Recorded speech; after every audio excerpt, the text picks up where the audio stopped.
All right, now joining the show, we have on the newest Sacred Heart women's wrestling coach, Paulina Biega. Paulina, how are you? Hi, I'm good. How are you? Thanks for having me. Appreciate you coming on. Good the second time around. We had some technical difficulties before, but we got it squared away. So, you just got hired at Sacred Heart the other day. What was that process like getting the job there? It was a long process. I was when I first started talking with Sacred Heart, I was still in the season with my previous team. Hmm. So I had to wait until I get done because I just couldn't leave them. They were like my little babies, so Yeah.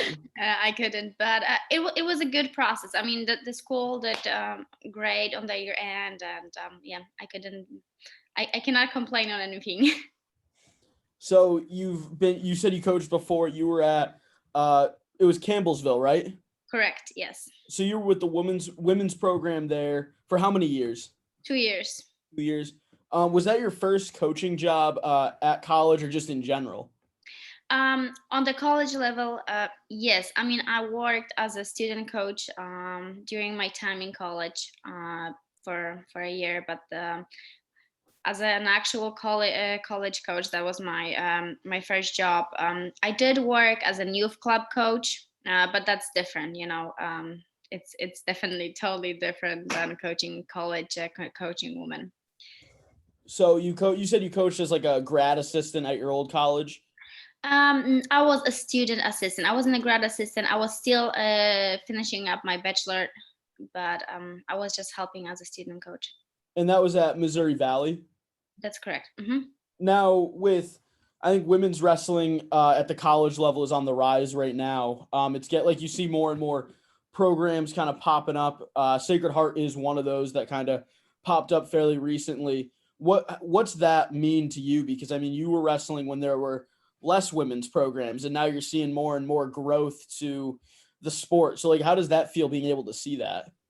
Oh, it makes me so happy. You know what? My freshman year in college, that was the time when they tried to cut wrestling out from the Olympics, and it was heartbreaking, And we fought, there were petitions, we were wearing shirts, keep Olympic wrestling, and all Yeah. that stuff. And, and seeing that, from being almost gone from the Olympic scene, seeing such a huge growth in the States, it's awesome. I mean, it makes me really happy, and it also proves that those girls, I mean, they have, they most of them start fighting wrestling with the boys, so Yep. it makes it so much difficult. And it just shows that they really want it. And yeah, it makes me really happy.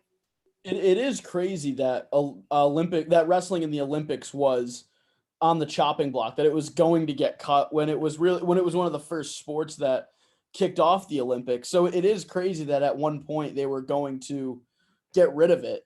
Which it doesn't make any sense that was going to happen, but it is wild to think about.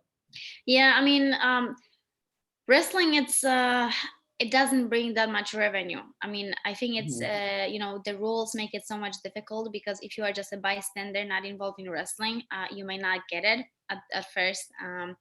But once you get into it, you just cannot get out. Right.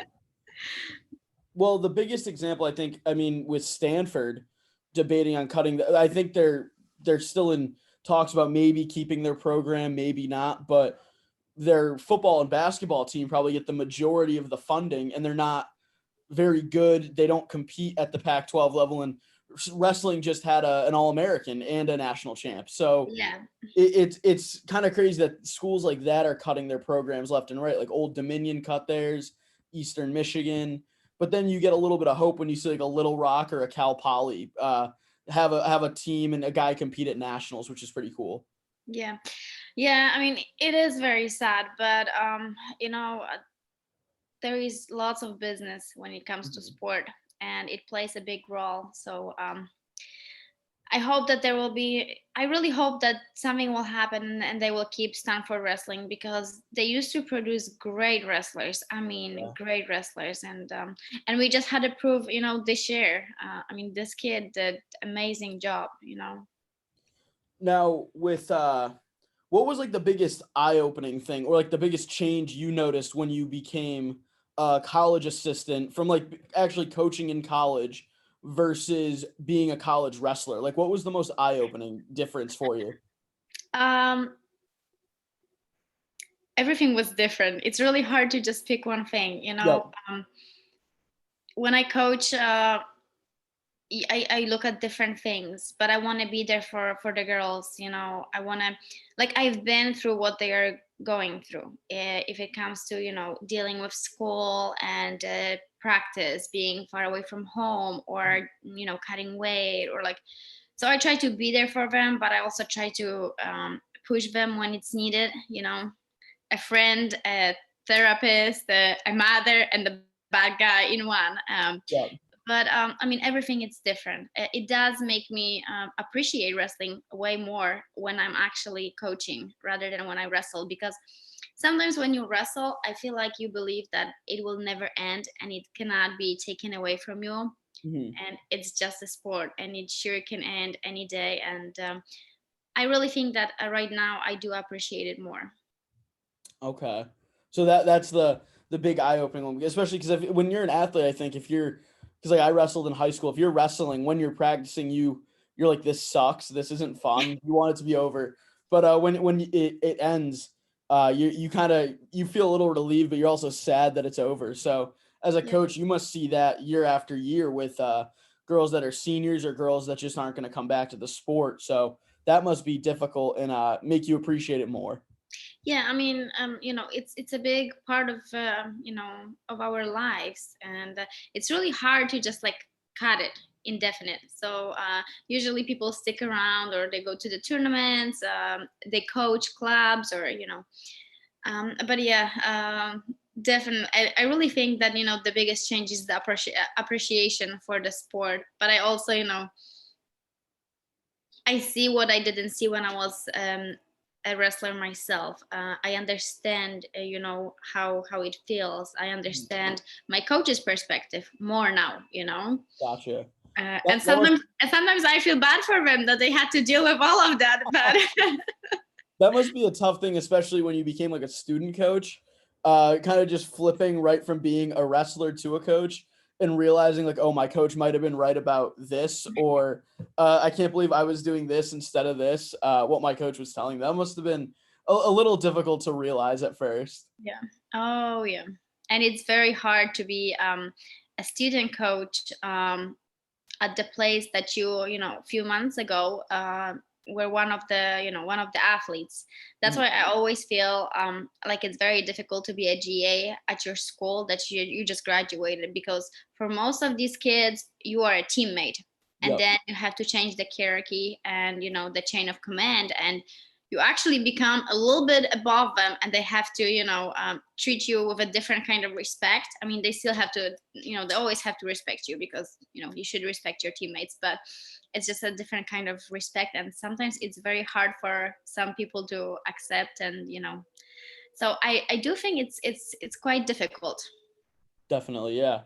So, at what age did you get into wrestling? Because I feel like there's no in between. You either start when you're really young or you start like your freshman year of high school. There's no in between with it. Yeah, I started when I was 12, Okay, so I'm kind of in you between. are the in between. You just proved me wrong. Yeah. So like, who pushed you into getting into wrestling? Was it a family member? Was it friends at school? Like, what was the driving force to start the sport? So honestly, nobody really pushed me, but my dad used to coach. My brother used to wrestle, but then they moved away from wrestling. Unfortunately, my PE class at school was not the best one, and my dad just didn't like it, you know. And he asked me if I would like to learn how to do some tumbling and, you know, getting like better shape, just, you know. Mhm. And I said, sure. How? And then he asked me if I would like to go to the wrestling practice, because one of his, you know, previous wrestlers is a coach right now. So one phone call, you know, next day I was at practice, and I just fell in love with it, and I was the only girl, and I just started liking it from the start. I mean, it was rough at times, but then I had my goals and I worked hard, and, you know, and then I was beating the guys, and it just made so much more sense. When you first got into it, how difficult was it being the only girl in the wrestling room? You know what? It didn't bother me because I didn't think about it. Okay. It's also 12 years old. You are not at this age when it matters that much. Mhm. The physical differences are not that big, so they weren't much stronger than I was. And I worked really hard on my strength when I was working with them, so it was very beneficial actually to me. It was hard at first when I was not on their conditioning level. I Yeah. wasn't in such a good shape as they were because they've wrestled for a few years now. But eventually I got there and I beat them, and I don't feel like it was any different later on. Yes, like um, when you are about high school, graduating high school, the physical differences are just too much. It's too Mhm. hard then to but Now, at the beginning was fine. did your high school team? Because I know I think a lot of outsiders think it's weird when it's a girl on a guy's wrestling team, but I think when you're actually on the team, you don't really think about that. It's just another teammate. Did your team kind of like bring that motto where it was not motto, but that culture where it didn't matter who you were, just if you could wrestle, like you were one of their teammates? Yeah, I mean, I proved them really quickly that I was one of them. So that was, I think that made my life so much easier. But there were a few boys that they were a little bit strange about the fact that I was a girl. But it wasn't a big issue. We very quickly we all became really close family, and I really loved my first team. And it wasn't in high school. In Poland, it works a little bit different. Mhm. You wrestle for the clubs. I'm Okay. originally from Poland, uh, and soon I think that was 2 years. Yes, in 2 years after I started wrestling, I actually moved to the boarding school, so I could continue at the better club because I was at the national team, and I tried to get better and better. So I had to change the teams, and then I was on the team with 40 or almost 50 girls, and that was the change. Wow, that's crazy. So, is it weird, like, when you see, because in America, it's you have kids that like, I just wrestled for high school, but then you get kids that wrestle off season for different clubs when you're high school age. So, I mean, you were wrestling for a club your pretty much your entire life. What like, is that a big difference you've noticed, like, when you talk to, teammates that were from America or, people you've coached that are from America? Um, the big difference is the style. You guys do folk style, but it doesn't really matter if you wrestle for school or if you wrestle for the club. I mean, it's a little bit harder to wrestle for the club because you always have to get to the club. It's not right there at school.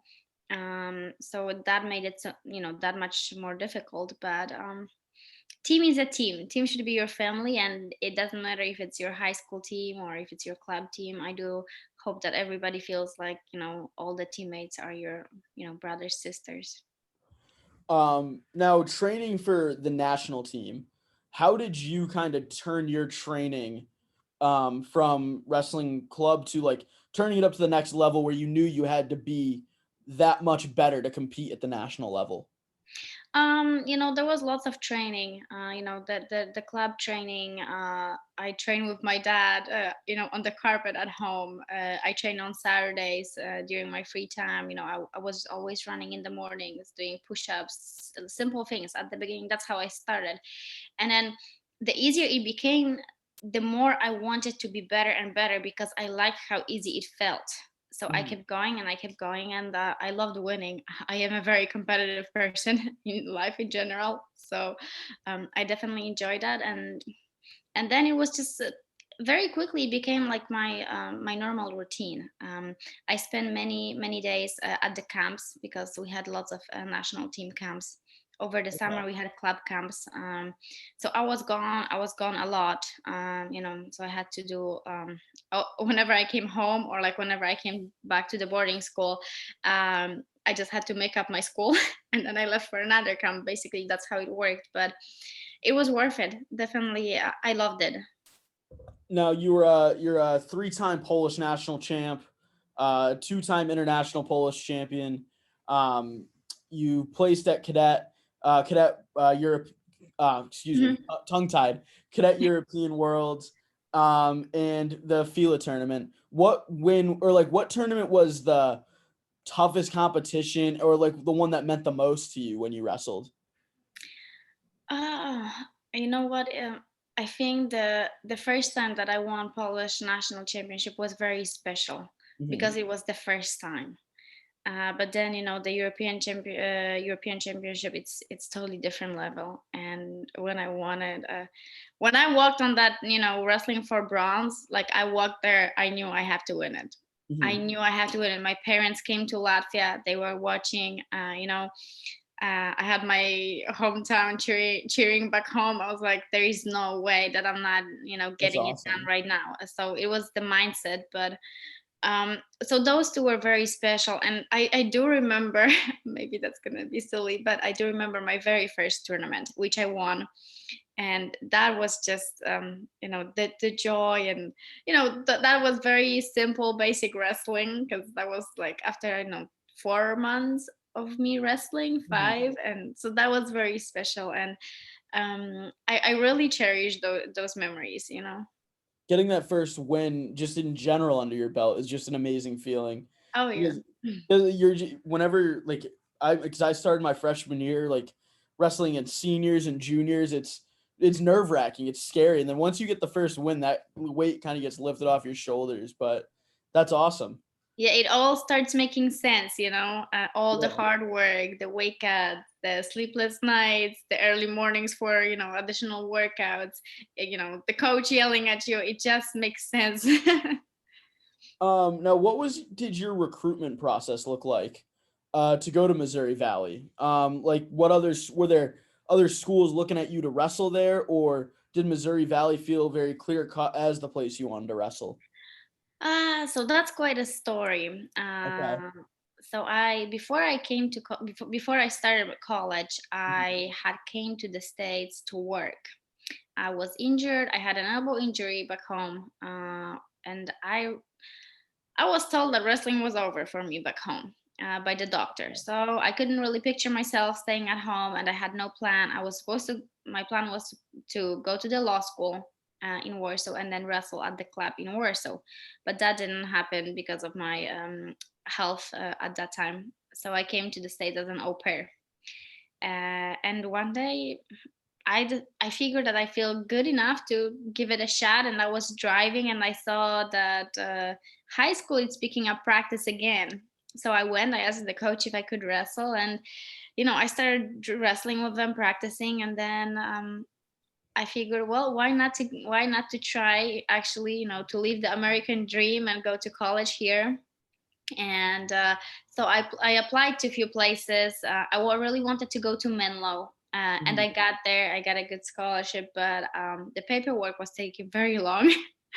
And with my visa being almost done, I didn't have time, and I actually started school in January. So Missouri Valley was, they were the quickest. The process was the easiest, and you know what? I loved it. I am a strong believer that everything happens for a reason, and I made amazing friends over there. I had a good coach, and I met very wonderful people, and it wasn't always sunshines, and but it's definitely a great experience. So That's crazy that especially knowing that maybe you wouldn't have wrestled ever again, and then you just one day just stop at a high school practice, pick it right back up like it was nothing. That's awesome. yeah, it was definitely a process of coming back, because I was out from wrestling for nearly 2 years by the time I got to college. So it took me a while, but yeah, I got there. How much did your conditioning take a hit from being out of wrestling for 2 years? I can imagine it was. Oh, it did. That was, you don't necessarily forget the moves. Like, yeah, your timing, it's not good as Yep. usually. Your footwork, it's not that good, but you don't really forget the moves. But the conditioning, oh yeah, it took a second. I remember when that high school coach, he had me do sprints at the football field. Oh, that was miserable. That's brutal. That stinks. Yes. But you know what? It was worth it. It was definitely worth it. So you were also a two-time national All-American in college. Um, just that whole process, especially going from not having wrestled to now you're on the podium for the women's wrestling. What was that like? I mean, that must have just been an awesome feeling, kind of like a really cool just redemption story for you. Yeah, it was really cool, So I all American twice at US US all the universities nationals. Mhm. Um, and I didn't really understand how it worked at the states then, what it was and how much it meant. I was just, I was happy that I got a title, but eventually, but oh yeah, it felt great. You know what, the first time that I was able to step on the mat again just felt great, and I had higher hopes. I thought that my career would take a little bit different turn, but I'm happy with what happened. Because if that didn't happen, I wouldn't be where I am right now. Maybe. So I Mhm. try not to regret what happened. It's just yeah, but definitely that was an awesome feeling. I felt myself again, if that makes sense. Because when I Yeah. couldn't wrestle, a piece of me was missing, and even right now I am not really wrestling myself. I don't compete, but seeing my girls compete and working with them at practice, it does give me that sense of fulfillment. So like I kind of they just make my heart full when they wrestle, if that makes sense. Now, when you were coaching at Campbellsville, you said, but you had mentioned before that when you were in talks with Sacred Heart, like you couldn't leave because those were like your girls, those were like your daughters. You said so. What were like the bonds that you built there, and how much did that mean in your first real coaching job outside of Missouri Valley, where you're stepping into a whole new element? You're not with people that you really know. Yeah. Well, they meant everything to me. They were my family, and they always will be. Mhm. As of right now, I'm only a phone call away. I'm not at the practice, but if anything, I will be there. And I always try to be. I just try to be honest with them. There is time to joke around. There is time for hugs, and there is time for hard work, and that's just who I am. I am demanding, but I also try to be understanding because they are all human. Mhm. They are going through it for the first time. I've done it, so I know what mistakes they can make, and I try to warn them. I try to correct them if they do, um, but it's just part of life. But at the end of the day, they are just college girls. They are still in the process of adulting, and they just need somebody to be there for them, to love them in a way. Yeah, no, I completely get that. That's great. That's a great philosophy to have when you're stepping when you're coaching, especially a sport like wrestling, because it's not like any other sport. And explaining it to people that have never wrestled is very difficult because they don't get it. Like you'll have practices where you're beat down, like you want to cry, but like when you win, and you realize like that practice fueled me to win, like it just the feeling you get after a win is unreal. And just knowing how mentally beat down you can get, having a coach there is always that'll listen to you is always great. Yeah, I think so. It means a lot to know that you are not by yourself. And wrestling, it's hard enough of a sport. Mhm. And having a good support system, and not only in coaches but also in your team, that is very important, because your team should be the one that pushes you but also lifts you up when it's needed. And the same goes for coaches, because you can't it is an individual sport, but you cannot do it yourself. Right. You just can't. Absolutely. So now you're at Sacred Heart. Like I said, congratulations on getting hired there. Thank you. What now you're the head coach. So what is gonna be maybe not your philosophy, but like your recruitment pitch? I'm always curious as to what a recruiting pitch to get somebody to wrestle for you under you at in your program. Well, I as of right now I don't have team that competes, so I Yeah. cannot use that. But I just tell them what I believe in, Mhm. who I am, what I do, and I don't think that my coaching style will change much from who I was and what I was doing in Campbellsville. Still, I want to be, the coach, the friend, the therapist, the Yeah. bad guy, the mom, the cop, everything at one. And that's how it's going to be, and I do believe in very fundamental wrestling, the very, very basics win, not the fancy stuff. And that's gonna be that is my philosophy, and I want them to feel like they belong. I want them to feel needed and supported and pushed, and that's what I'm gonna do. That's my goal. Awesome. Paulina, I appreciate you coming on. I have just two more quick things. One is a question we ask every athlete, coach that comes on. I'm always curious what people listen to, especially before a match. So, like, what were 3 songs that maybe you had on your headphones or something you would listen to right before a match? Because I've had wrestlers, soccer players, football players, and it's all very different. So I'm very curious as to what your three would be, or if it's something different. So I love dancing. I love to dance. Okay. So before I wrestled, I listened to Shakira or Okay. Rihanna because that kept my mind off of wrestling, and I was like in my mind I was dancing and I was having fun. So nothing, like pumping music and those kind of songs. It just kind of kept you feeling loose, like just relaxed a little bit. Like it put you in your quote unquote happy place. Yes, basically. And then one I'm very curious with when talking to wrestlers, what was your after you made weight meal? Or not even after you made weight, like your after season when you can kind of step out of cutting weight and your diet. What was that one meal that you would have? That one meal that I would have, I think it's ice cream. Okay. Ice cream and cheesecake. I love cakes and I love ice cream. So one of the two. But it really depends. Like I had like the food that I like the same food that I ate post weigh-ins all the time. But then after, it really really depends. But What was your post weigh-in? Because you don't want to go too heavy with it. Like you have to wrestle in a few hours, so yeah. So when I lived in Poland, I've always had a hot tea right before, and like a little sandwich, so I could get some good carbs, a little bit of protein, but mostly complex carbs.